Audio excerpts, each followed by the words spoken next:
it does make your stomach feel rancid. My problem with the protein bar isn't the fact that it's convenient. It's from personal experience eating protein bars and what it does to my body. Let's say a grenade bar. Let's say £2.50 at best. Yesterday I went to Lidl and I bought 1 kilo of chicken for £6.50, which is 300 grams of protein. So that's 5 times the protein for the same price. Let's face it, most people that are trying to get protein in, they're either losing fat or they want to build muscle, and both of them require protein intake. Your goal should be to...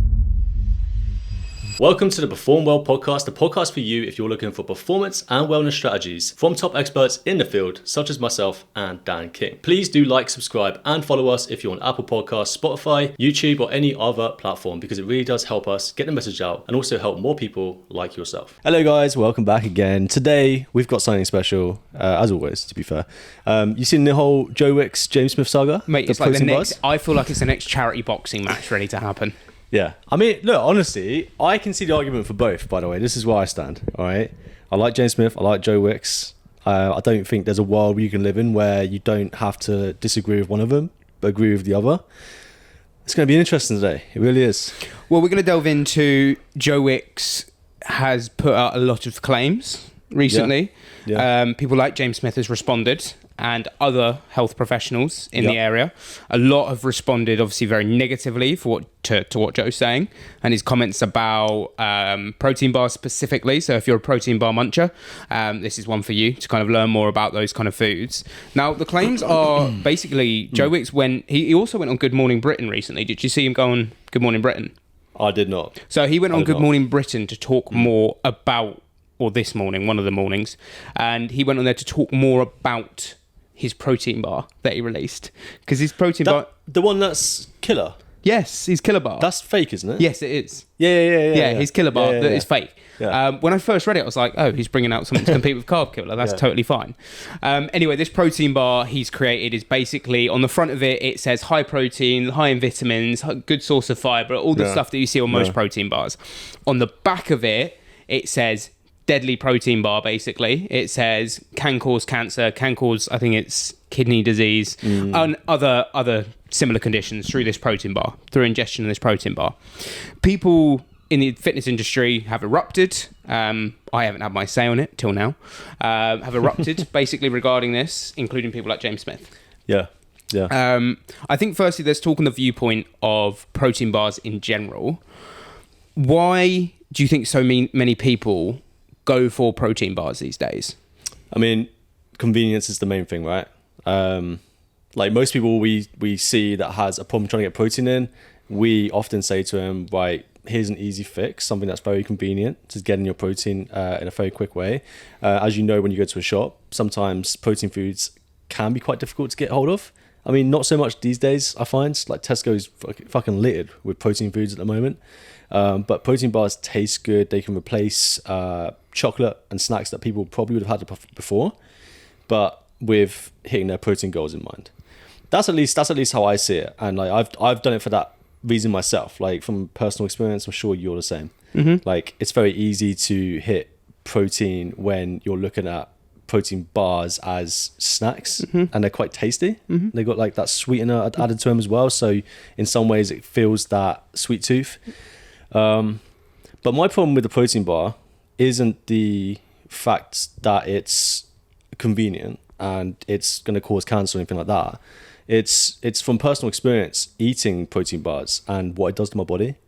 And like I don't think, like, if we approach it from a different angle rather than just crushing, you know, everything about the protein bar being could lead to cancer at some point based on some of the ingredients in there. Like some of them do have like some potential claims, but it's difficult to know which is the cause or not.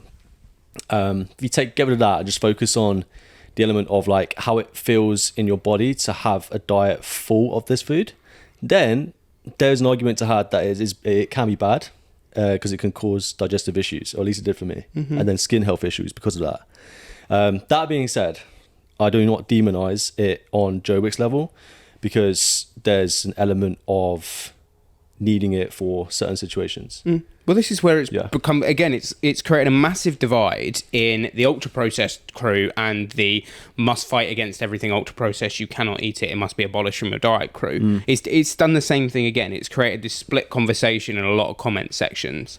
And similar to you, where I stand is that, yes, it's convenient food. I don't think you're ever going to stop people having protein bars. I think more education and awareness is around it. And I completely agree in the fact that it does make your stomach feel rancid. It just does. It doesn't feel good when you eat it. It doesn't. I think that's why one of the key things when you do have stuff like protein bars, protein powders, you're not having them just on their own in isolation unless you're having an isolate or a concentrate, because they're designed in that way that they get broken down easier. If you're just having your cheaper alternative of protein powder, you pair it with food normally. Yeah. You know? I mean, I'll tell you now, like when it comes to having all this stuff in the past, like I've had protein yogurt in the morning, then I have a protein bar for snack, then I have a protein snack of something else, high protein bread. You know, not only was I spending like north of 30-40 pound in a day for that type of food, because as you know, protein food is like super overpriced, but I also did not feel very good. And this might be where it's slightly biased towards me, like my experience, because my experience might not be everyone else's, but I personally felt shit having loads of dairy and high protein foods like that. I never felt so bad when I had, you know, replaced that with 400 grams of chicken, for example. It doesn't have quite the same effect on the body. Like your body's, it's more natural, it's more whole food based. And so, I don't know, I'm 50-50 on it. Like, I don't want to piss off all the protein bar lovers out there. It's useful. Because I do like them every now and then. Yeah, it's useful. It's convenience food. You pick it up. I think it should never be associated as a meal, firstly. And actually, 100%. I want to touch on something you just said there about stuff like high protein bread. Why are we living in a world that you need high protein bread? I'm sorry, bread is always already high protein as is. Yeah. It, like, just people don't realise that. They don't. 8 grams for 2 slices. I know. Yeah. People forget about that. You can have literally... That's more than an egg. That's mad, isn't it? Yeah. Yeah. Sorry. Two slices of bread have more, but then nutrient density. It's got less nutrient density. You can cut this into a real, Louis. Yeah, you can. 2 slices of bread has more protein than an egg. And here's why. Here's why. But the interesting thing, then it comes down to nutrient density, which is a different conversation, isn't it? Because I argue the nutrient density of a lot of protein bars is not very high. No. Because...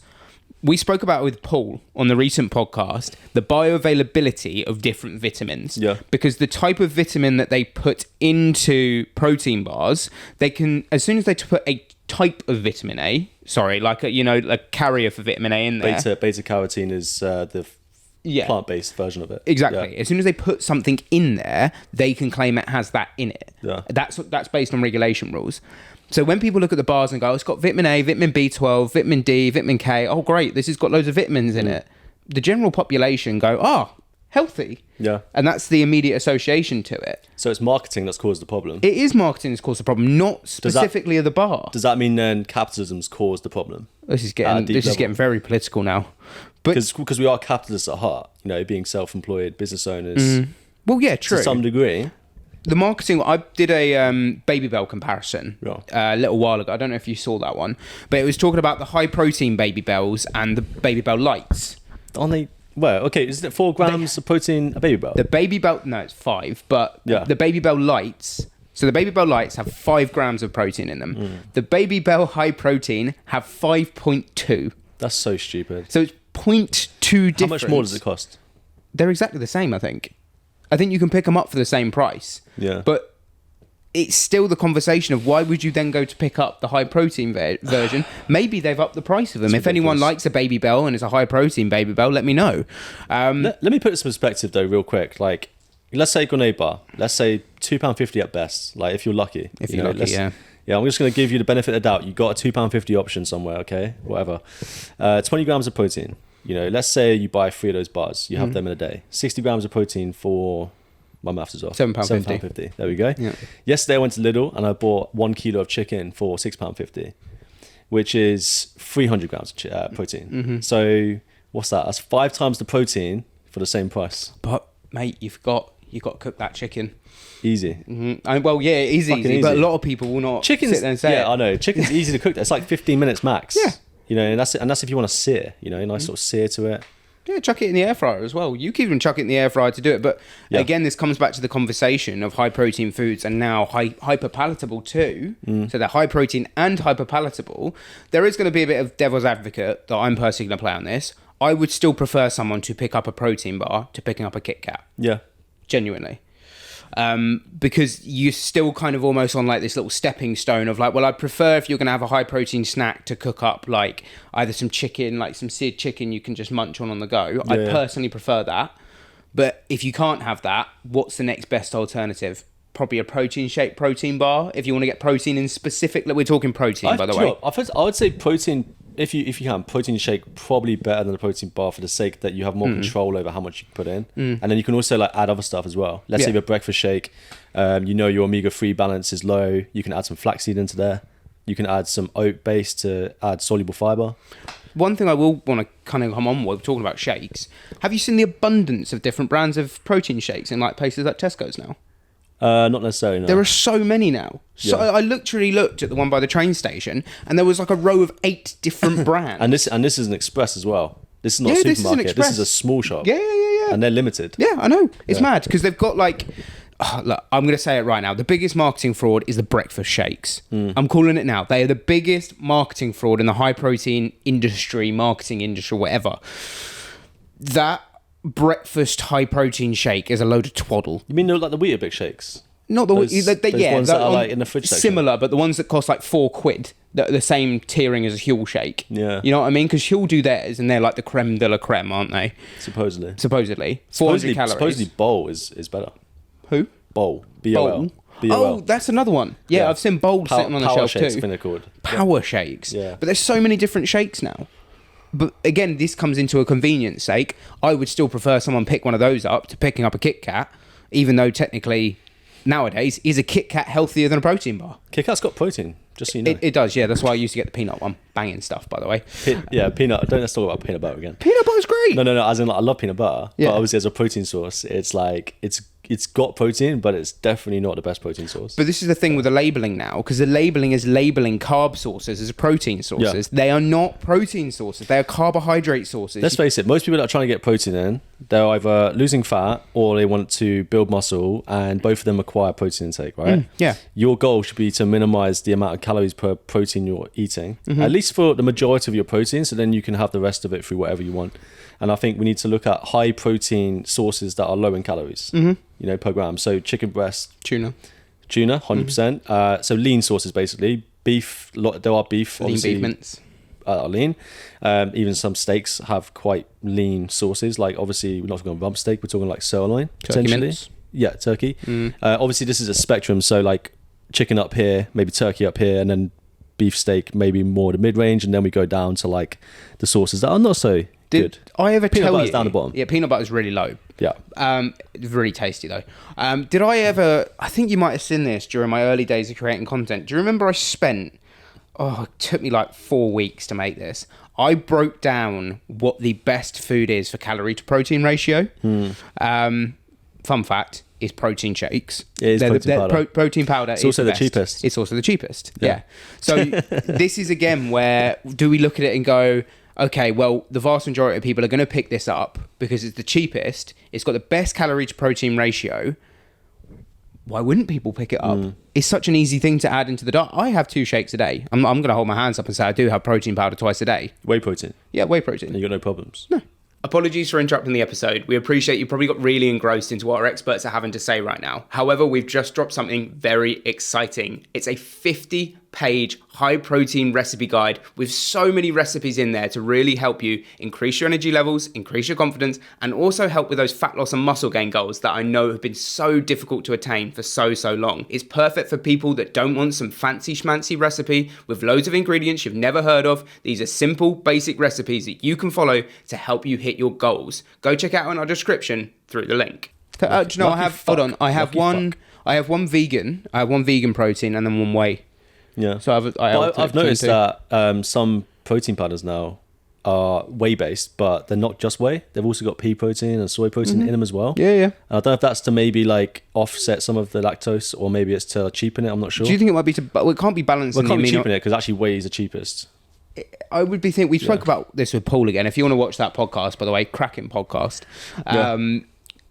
That I think he was talking about, obviously, the balancing of amino acids, wasn't he? Because it balances the amino acids. Maybe that's what they're doing there. Maybe something about whey protein just isn't enough these days in what they're serving. Well, whey protein is fully complete, obviously. Yeah, but then the breakdown of it, maybe there's something they're finding. Well, it's got higher leucine. Yeah, which is what we need. The other options. So it's got the most muscle potent building effect out of all of them. And they put whey protein powder into most protein bars. No. That's the common thing that they throw in. If anything's high protein, it's got whey. But for those brothers out there and sisters out there that are lactose, for the man them who are watching the podcast, lactose intolerant like me, and when I say lactose intolerant, like I can eat dairy, I don't have any problems initially, but then I start getting bad skin, I start getting spotty, and it doesn't look good, doesn't feel good, and then eventually the stomach then follows through, as you can imagine. For you guys, like I feel for you because fucking dairy is so cheap, so easily available, it tastes the best. It's easy to make electrolytes out of as well, because milk is basically an electrolyte supplement. Fucking there we go. And I mean, like, you know, the protein powders that are whey based are always the best tasting. 100%. Yeah, 100%. So I feel you. Like, and there are vegan options that are actually pretty damn good. Like they're close. They're not the same. They're close. I've not yet found one vegan source that matches milk, but I found some that are decent. Obviously, Protein Works we talked about. They do vegan shakes, which are good. But I would say if you're lactose intolerant, this is the problem. Like you're going to have it a lot harder with this kind of thing. So I would go down the route of just doubling up the amount of protein in your dinner. It sounds so simple, but it works. No, you're very right. We were speaking about this the other day, weren't we, on the train? And it is that simple that you just need to increase the amount of food you're consuming during a meal. Now, there will be a lot of people out there that don't like eating a lot, so maybe split it up over having a snack. So like if you make a big dinner and double up your chicken, maybe use that chicken to go into a small snack wrap later in the day or something like that. Like it's an easy thing to do. You've just got to find the process. I was speaking to a client the other day who I've just upped his calories to get him to maintenance calories because he cannot physically get above 1,500. Like he does not want to physically eat. And I told him to start eating like paneer, because paneer's, for him being vegetarian, is not the worst choice in the world. And I said to him, I was like, I just can't eat all that in a meal. I'm like, you don't have to eat it all at once. Why is it a society where we put everything on a plate and we feel like we have to eat it? He's quite a busy guy. Yeah, he is. Yeah. But I just said to him, that's a busy people problem. Yeah, it is a busy They tend to avoid meals. They're not avoid meals, skip meals because they're so off their feet all the time. It's like that in itself is a problem, and that's probably the root cause that if they fixed would find it a lot easier. Well, when we went and did our seminar, they did a really beautiful spread of food on that, didn't they? Oh. And a lot of them said that they normally get quiche, beautiful. That will sort them out. Yeah. Cheesy, high protein quiche. Oh, and you can put vegetables in there. You can fit all your micronutrients. Tastes good.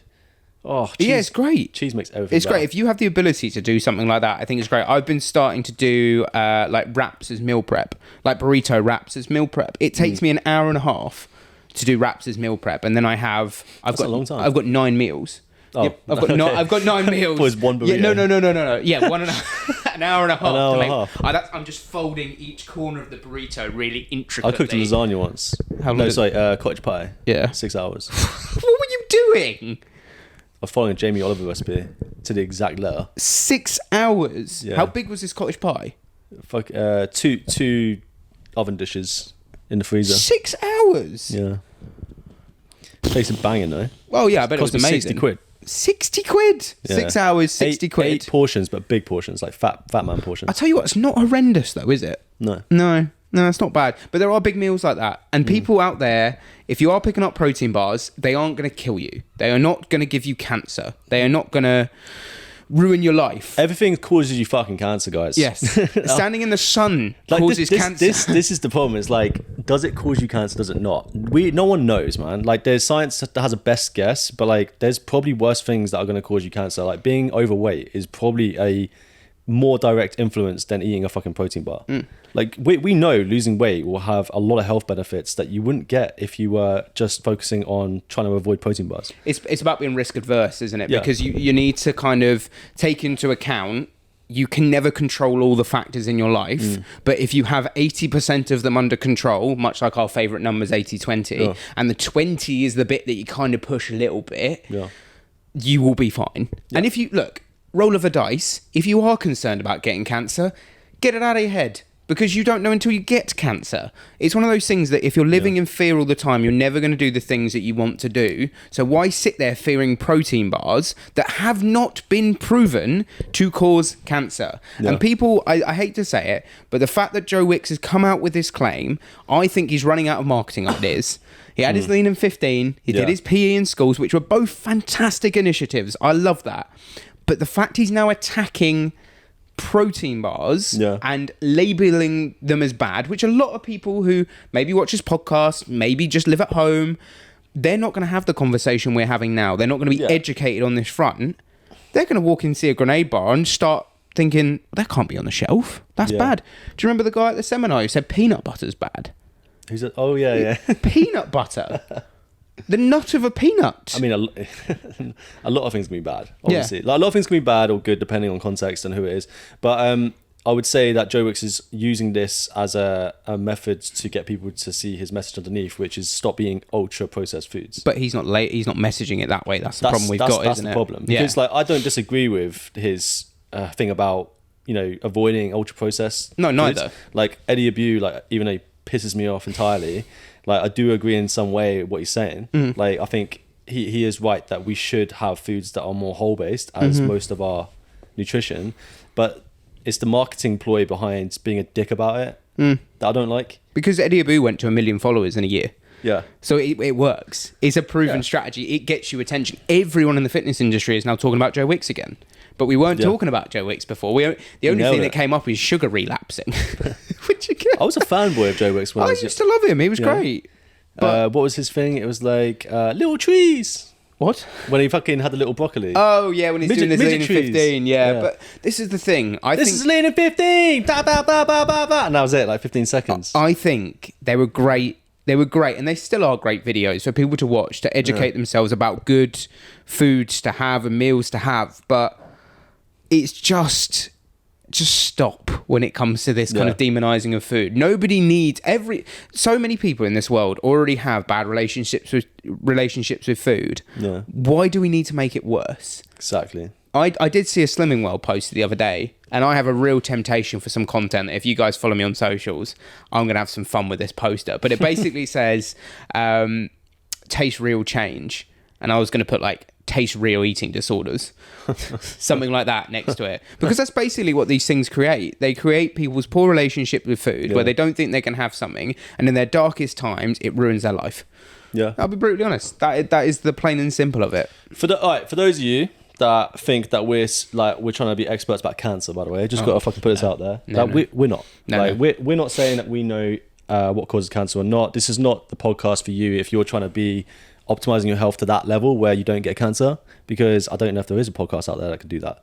We're just trying to give you real sustainable changes and results that you can actually apply and don't completely destroy your life, because there's other things in life we have to think about other than cancer. Like, do we have a social life that has as much to play in our longevity as do other, restrictions of food? Yeah. Social life is massively underplayed, and right now we're going through an epidemic of loneliness at a higher rate than ever. So we're here for holistic. We're looking at the whole picture. We're not looking at one specific area. So if you are trying to remove cancer from your life or prevent it, you need to go down a different route. Go find a different podcast. We're not that podcast. I'm sure the guy trying to live forever has a better understanding of that. One day we'll have him on. Obviously, that's brilliant. But yeah, just had to put it out there, because I feel like people think we're trying to be smart about everything. We're not like health specialists. We are coaches who have helped hundreds of people and have a lot of experience in the front line. It's like speaking to a nurse about illnesses. That's kind of like the role we play. Exactly. And that's why we say things like, don't take Manjaro. Yeah. We're not saying that Manjaro is bad or we know the medical ins and outs of it. We're saying that it's hiding a deeper problem, which is the avoidance of doing the fundamentals. And that's where we come from. We're coaches at the end of the day. And again, that same thing as you just said there is contextual. There's nuance to it. No. And like with stuff like Manjaro, like we had on the podcast, there'll be a few of you guys following from that. We're not saying just completely eradicate any beliefs that it works, because it does work for some people. We're saying this is for the people that are becoming prone to taking it and then not wanting to take the accountability to actually do the habits that need to be done. Exactly. 100%. And if you look at it from our angle as well, just very briefly on this, taking Manjaro could be equivocalized, if that's a word, to a skinny guy taking steroids. Shortcutting the journey by taking a medication or drug to help you. So it's like an obese person taking a version of what steroids would be to a skinny person. Yeah. Okay.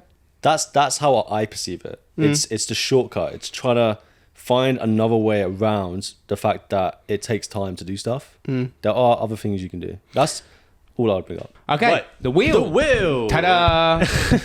This wheel. Right. What we've got here is pain points, right? Problems that you guys probably experience at the moment. What we're going to do is we're going to spin this wheel. It's going to land on a pain point, and then we're going to take it in turns to give you one tip, nothing more. We're going to keep it very simple. One tip. One tip.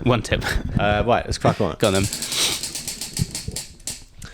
Brain fog. So, I would say brain fog, the best thing you could do is practicing mindfulness and presence. So, being more present in the moment is going to have a bigger effect on giving you clarity of thought than probably most nutritional interventions. So that's probably the top tip I'll give you for that. Nice. Slow metabolism. Make sure you are doing some kind of exercise. Training, if you build up your muscle mass, you will also find your metabolism increases because you're producing more mitochondria. Done? Yeah. Deep. Science. Fat. With 3 exclamation marks. Calorie deficit. Done. Sorted. Nice. Fat. Walking. Poor skin. So dairy can be a culprit for it. There's been actually a few studies on dairy. Reducing the consumption of lactose, so you can go into lacto-free, or you can try out having like vegan shakes. They're normally quite useful for helping reduce the actual take on your skin. Nice. Stress. This could come back to, okay, emotional regulation is the tip. Right? And what I mean by that is you need to regulate your nervous system through being still, practicing stillness and practicing journaling to emotionally regulate yourself. Nice. Body dysmorphia. Practice positive self-talk. This can even apply to you before you're doing activity. Yep. Positive self-talk. I can do it. I will do it. I look great. I feel great. And mirror exercise. Go on. Feels like we're doing this again. It's like deja vu. Mirror exercise is where I challenge you. So look in the mirror, look yourself in the eyes with your top off and tell you all the things that you appreciate about yourself until it feels normal. So if you feel cringe and it just feels weird, keep saying things you love about yourself until you feel that switch and then see how you feel about yourself. Or alternatively, use the saying from Cool Runnings. Do you know the scene? We said the scene. Scene from Cool Runnings. That? I see pride. I see power. I see a badass mother who ain't gonna take no shit off of nobody. That's it. And Louis gonna put a photo of Sanka. Sanka with his egg. Remember his name. I think that is the end of the podcast there, guys. We appreciate you liking, following, subscribing, and make sure you share it out to everyone you know. We appreciate all the new faces around here, and we'll catch you guys shortly.